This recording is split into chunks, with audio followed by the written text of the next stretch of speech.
The day we buried my father, my stepmother removed me from the family group chat. Not before the funeral, not after. During, while I was standing at his grave, holding white roses, watching them lower his coffin into the ground, my phone buzzed once. "You've been removed from Weston family." I looked up from my screen. She was standing 6 feet away, in a black dress, sunglasses on, phone in her hand. She looked at me, and she almost smiled. That was the moment I knew this wasn't grief. This was a signal. And what she didn't know, standing there at my father's grave thinking she'd already won, was that my father had made one phone call 3 weeks before he died. Not to her, to me. "My name is Nadia Brennan. I'm 24. 3 weeks before my father passed, he called me on a Tuesday evening. His voice was tired, the kind of tired that lives deeper than sleep can fix. "Nadia," he said, "I need to tell you something, and I need you to listen without interrupting." I sat down on my kitchen floor, right there. Just sat down. "I've made arrangements," he said, "with my attorney. Everything is handled. But when the time comes, and it's coming soon, sweetheart, we both know that, call Daniel Marsh. His number is in the email I just sent you. Don't wait. Don't let anyone talk you out of it. Call him the morning after." "Dad," I said. "Don't interrupt," he said. A pause. Soft breathing. "Your stepmother is a good woman in many ways, but she has a son, and her son has debts, and people with debts see things differently." He didn't say anything else about it. We talked for another hour about other things, my job, a book he was reading, whether I'd been eating properly. Normal things, father and daughter things. When we hung up, I sat on my kitchen floor for a long time. 3 weeks later, he was gone. The morning of the funeral, the family house was full of people I barely recognized.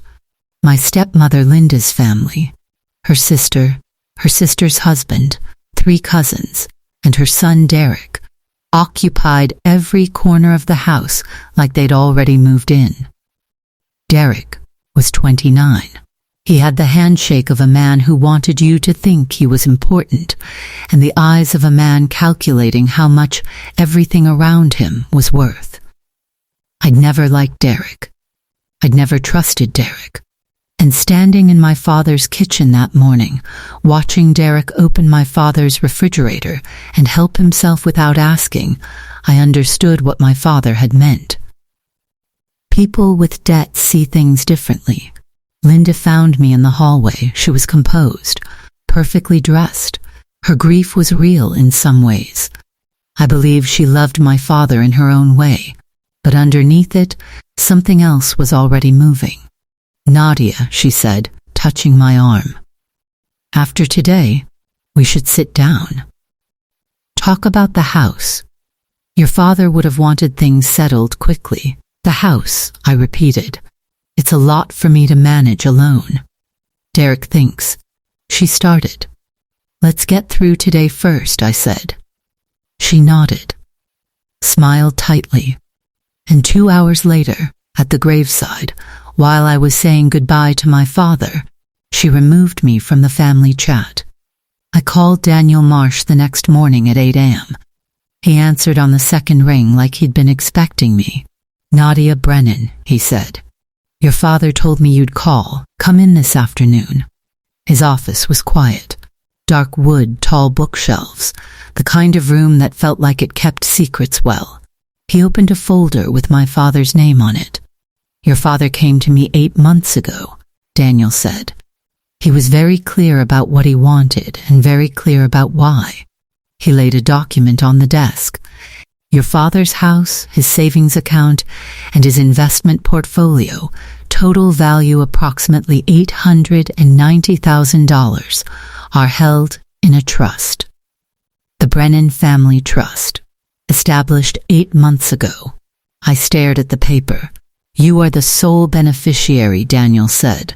The room was very quiet. Linda gets nothing? I asked.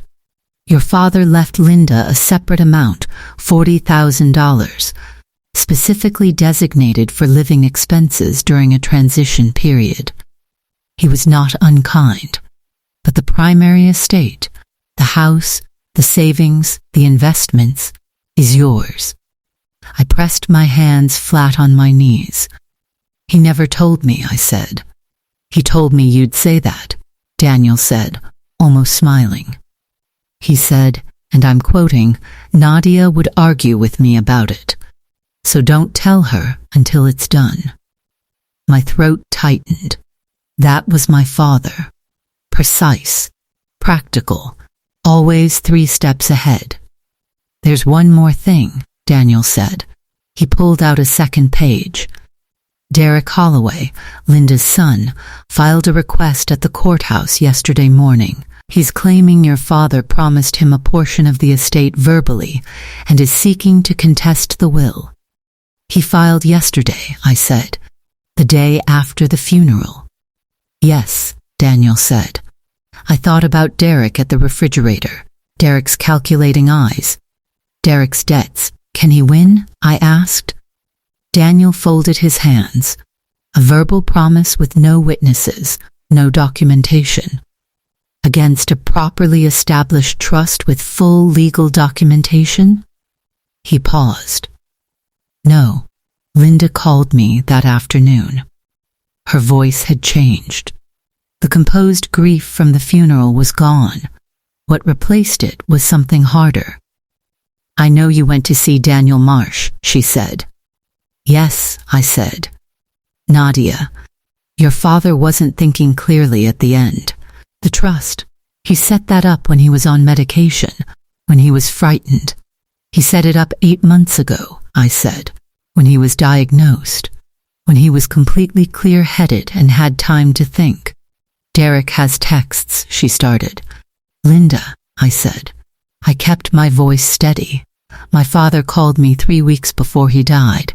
He told me exactly what he'd done and exactly why. He planned this carefully because he loved me and he wanted to protect what he built. Silence. You're going to take the house, she said. Her voice cracked slightly. Where am I supposed to go? And here's the part I want to be honest about. Because this isn't a story about a villain getting destroyed. This is a story about a father who knew his daughter would be fair, even when she didn't have to be. Linda, I said, I'm not removing you from the house immediately. You have 60 days. Daniel will handle the transition fairly. The $40,000 my father left you is yours, no conditions. A long silence. He thought of everything, she said quietly, almost to herself. Yes, I said, he did. Derek's contest was dismissed 3 weeks later. No documentation. No witnesses. No case. He called me once after that. I didn't answer. Linda moved into an apartment on the other side of town in January.